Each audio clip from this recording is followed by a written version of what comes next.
Hello, my name is Jamie White, and I am here to give you another supplier diversity and small business economic impact report.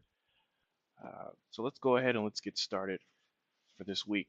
I will say for this one, we're going to be taking a little bit more of a global perspective than we normally do. Small business optimism reports really came out. Um, a lot of them came out over depicting the entire, I guess, global market.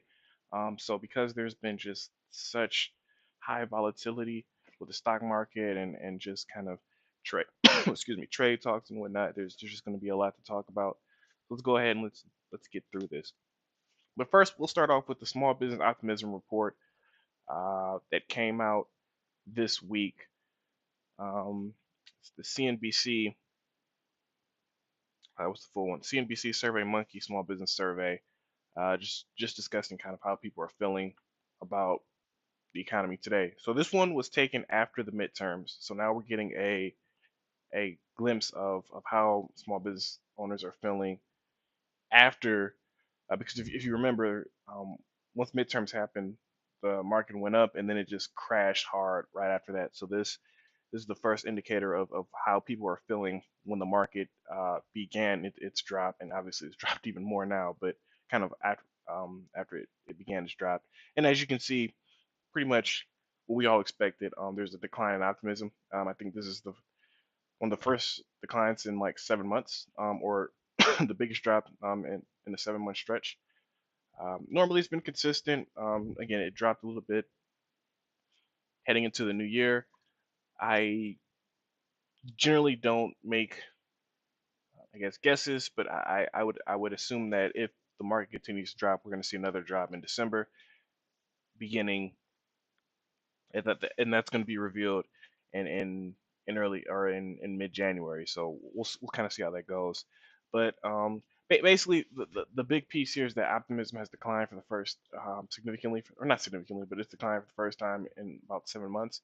We're usually right. We're generally riding highs for the past 2 years, but with this drop, this is kind of the first time that there's been a drop. Um, and I don't want to say the first time, the second time, because the first time there was a drop was when President Trump hit everybody with tariffs. So there was a drop. And people were uncertain in terms of like what's going to happen. There was a belief that there was going to be a lot of purchases being made initially before the tariffs hit, which was correct, and that's why we had that whole 4.2% economic growth. Obviously, we don't have that option anymore. So because of that, with this uncertainty, when people are dropping, there is this kind of window where people are uncertain in terms of what's going to happen. Now, the saving grace that could save this optimism and the economy as a whole is the trade negotiations between China and America, which we'll get into. So there is something that can ramp this optimism back up. But as of right now, we're still in this uncertainty mode, and because of that, we're seeing things drop. One thing that I do want to talk about is that banks approving small business loans are pretty high. They've been high the entire year, but I just want to reiterate that, especially with interest rates not increasing like we thought they were, because of the whole drop in the small business sentiment and plus a number of other reasons. But as you can see where it has here, when it comes to big banks, about 26.9% of loan applications have been approved. It's always been high this year. I've looked into getting a loan and increasing my credit with one of the larger banks as well. And I mean, as of a couple of months ago, at the very least, like they were giving very good rates, very good options out there. Not sure if it's the same today, but I can definitely see these approval rates being in a more positive manner. Again, if you have if your a business has a history, a pretty solid history over the past, I'd say 3 years, 2 to 3 years. That's usually what they like to see. If you have a total revenue of at least somewhere within the six figures, it can be just over 100,000 really, realistically. You're looking to grow, and you've made a profit within those 3 years. Hopefully in all 3 years. So if if you kind of have that established, then you can pretty much there's a high probability that you'll be approved. for some type of small business loan. So this is really good versus I remember right after the recession. I mean the what they were looking at was a lot more specific. It was a lot more higher in terms of the requirements that you had to meet. It didn't necessarily mean that if you got $100,000 in total revenue that you're going to get a loan. So we're in a much better position today than we are in the past. Now, obviously, and I've talked about this before. The forecast for 2019, 2020 is that at some time within those periods, we are going to see a drop off of the growth of our economy. So, keep that in mind as for your business as you're going for loans to make sure that you can repay them effectively. Now, and let's get into now we're kind of taking a global stance on this, and we're going to talk about a couple of territories here. But the first piece that I wanted to talk about is the trade war with China hits small business or small Amazon sellers. So the big piece here is when I was reading through this this article from Small Business Trends is that let me see. I want to make sure I point it here. Uh, just give me one quick second. So I can't find it just kind of going through it. But basically, there's a part of the article where there's a person who's been selling on Amazon for about 3.5 years. Who does a lot of business in China.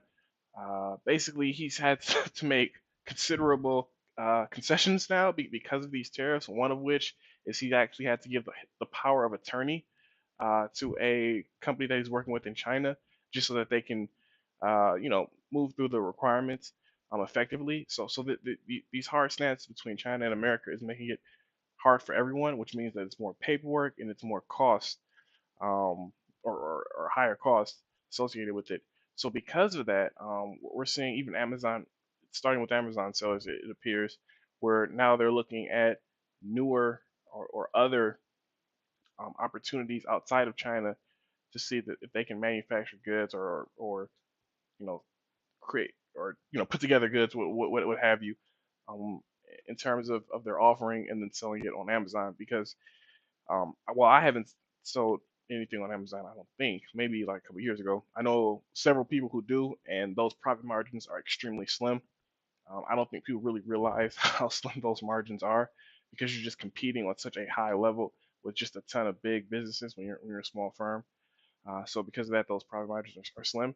So if there's an increase that's happening, for example, with the tariffs, like it is a basically it's a 100% requirement that you have to look somewhere else because those profit margins are so slim that you need to find a a supplier who can sell you things for cheap. Now, I do know people are probably saying, from afar, saying, okay, well, they're not getting this from China. That means that they have to buy this from America.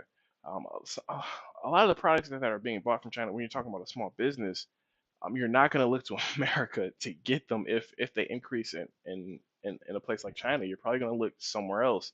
Don't want to name any country specifically, but your response is not going to be America, just because as our economy does better, I don't think people really understand. As our economy does better, that means that the dollar is stronger, which means that costs when you're going to a supplier to purchase things so that you can resell it. As an example, if you buy from an American company, that cost has increased because our dollar is strong now because our economy is doing better.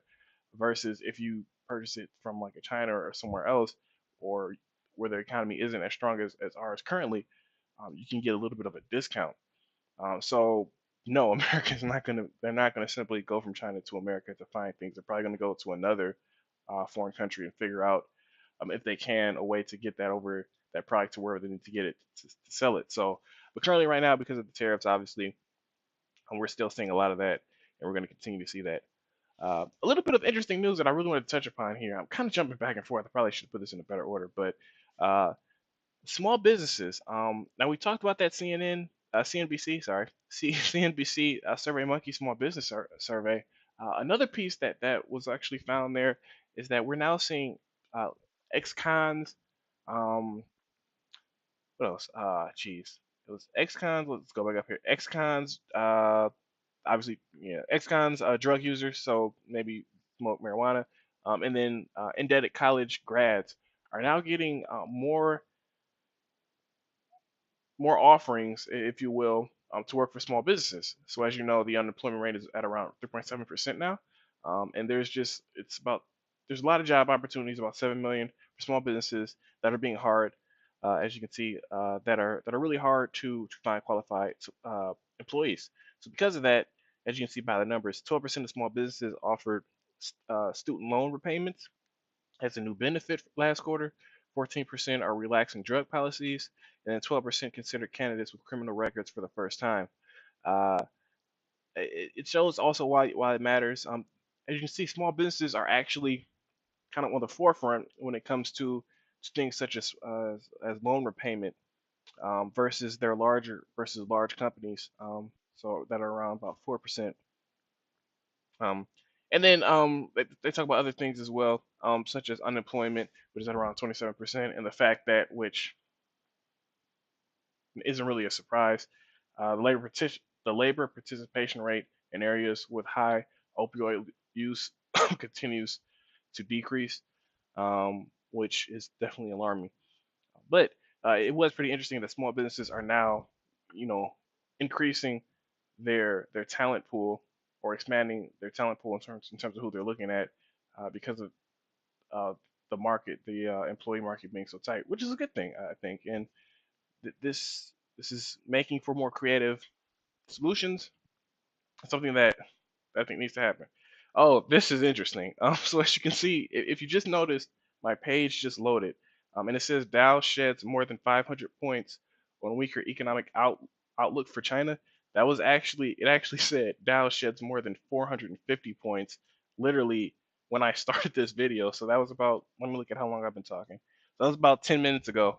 It said 450. So apparently we're now at 500. The reason why we're seeing this, and let me see if I can. Okay, so I don't have it up, but uh, the big piece here in terms of the whole China, the whole five, everybody's being hit because of the China estimates, is that we're now discovering that China's economy was significantly hit when it comes to tariffs, and their economic outlook has now been lowered. So because of because of their economic outlook being lowered, it's essentially hitting everyone, because there's a lot of products that people get from China. So you know, um, it- hey, President Trump, the reason why he implemented the tariffs was to hit China's economy, and it's working. Unfortunately, and one of the things that obviously globalists will consistently say is, if you hit a country and make them weaker, it's going to affect everybody, and that's in this instance, not getting into any additional whatever. In this instance, we're seeing it affect the stock market. So I believe that it said that this is the lowest in about, where does it say? The S&P, and let's just go through this. The S&P and Dow Jones both dropped. Uh, Obviously, the health giant Johnson and Johnson had a really negative report come out on them. So that's not good either. And basically, we're just seeing drops all over. The Japanese Nikkei, I think that's how you pronounce it. Hang Seng in Hong Kong. We're just seeing everybody pretty much drop here. Sorry to kind of go through this point by point, but I forgot. I was trying to find.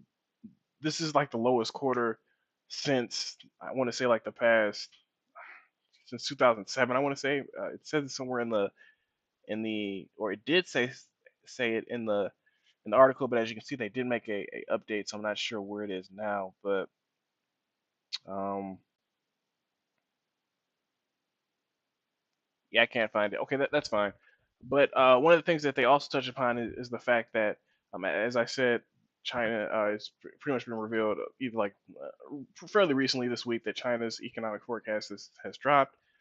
However, when it comes to America, surprisingly, well, not surprisingly, our in particular, although our optimism has dropped, consumer spending is still remaining high, and we'll get to that in a minute.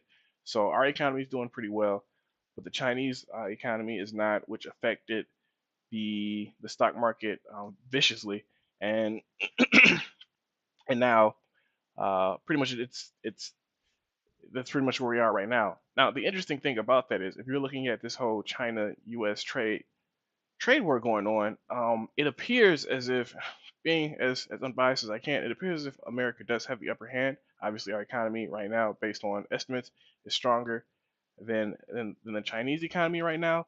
So because of that, it does appear as if America is trying to take advantage of the situation right now.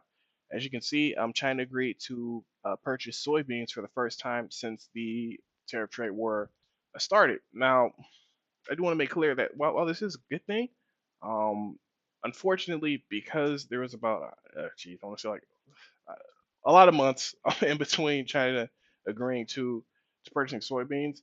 Apparently, there's a lot of soybeans that will not be sold this year, which is not good for American farmers. That's one of the reasons why that whole farm bill was passed to give farmers, people who were selling agricultural products, reliefs because of the trade war, which basically every country that America hit with tariffs, they just outright refuse to purchase agricultural products because, as we know, rural areas are bigger supporters of Trump, so they tried to go after the Trump voters.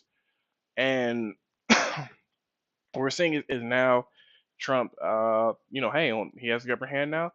China has economy is being hit a little bit harder than ours, so because of that, he's trying to get what he can as they're negotiating this 90-day window with China, in which they both America and China agreed not to increase tariffs. They're trying to get a deal done, and a part of that deal, China agreed to purchase soybeans.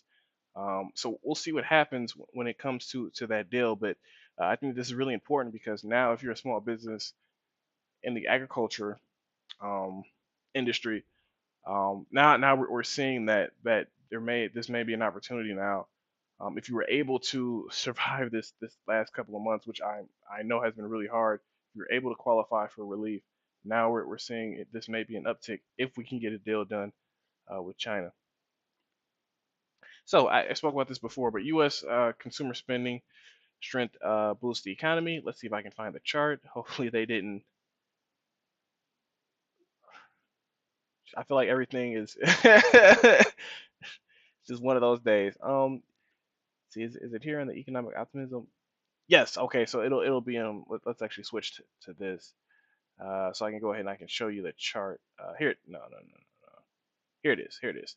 So over the American holiday, what consumers are essentially saying is that they're planning on spending more now than ever before, which obviously is always going to be a good thing for our economy.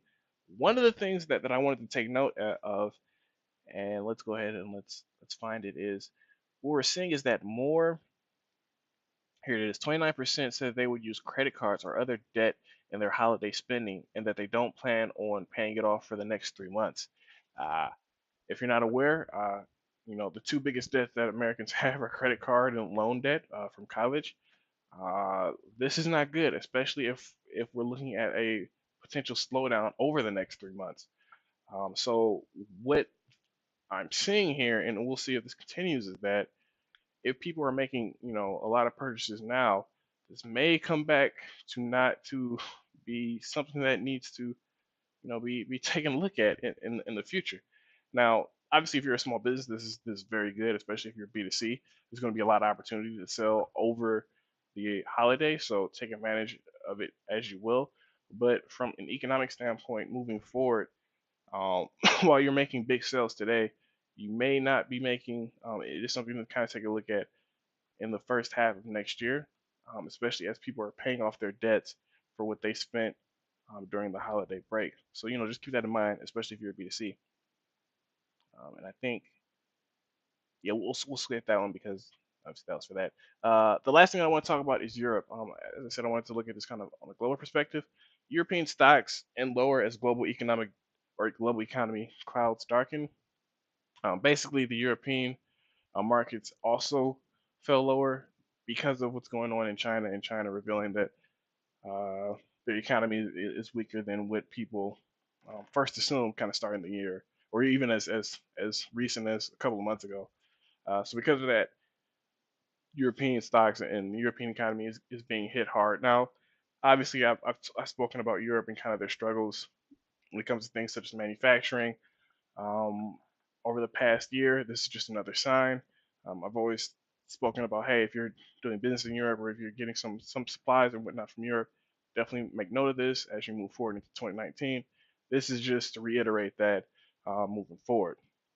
So so yeah, usually I end like on a fun, odd note, but I guess today I won't. Just because we just got a lot of news and it was really on that global perspective, and it really affects all of small businesses and kind of how you're planning going into 2020. So just to summarize, it appears as if ending out the year, if you're B2C, right, so business to consumer, there's going to be a lot of opportunities going into this holiday break. Definitely take advantage. I think if you are considering spending money on marketing and whatnot, I definitely go for it. If it's worked in the past, um, because I do think that there is a lot of opportunity to make sales on that B2C market. Obviously, B2B is going to be a little bit different. Where we're seeing if you have suppliers coming out of China and whatnot, definitely it's a little bit different in terms of how you need to plan. But moving forward with that, obviously loans are a positive and something that if you can try and get those before the end of the year. But obviously plan for it accordingly because if there's going to be a slowdown, try to lock them in now because there are deals that are out there that you can take advantage of for lower interest rates. So that way next year you're not paying as high. And then lastly, kind of we need to continue to wait to see what's going on, what's going to happen with this U.S. China trade deal because as of right now it's affecting everyone globally. But it appears America does have the upper hand to make a good deal for themselves if they take advantage. But we'll see what happens with that. So talking for a long time, but that's everything on my end. This one was a little bit longer, about 22 minutes. So wow. But if you've stayed with me throughout the entire video, I really appreciate it. If you're here, I'd say, hey, definitely leave a comment, like, subscribe, and as always, share it with anyone who you think needs to hear this and this would be appropriate for them. But as always, thank you for your time. Thank you for checking us out for another weekly podcast. And take care. Have a great week.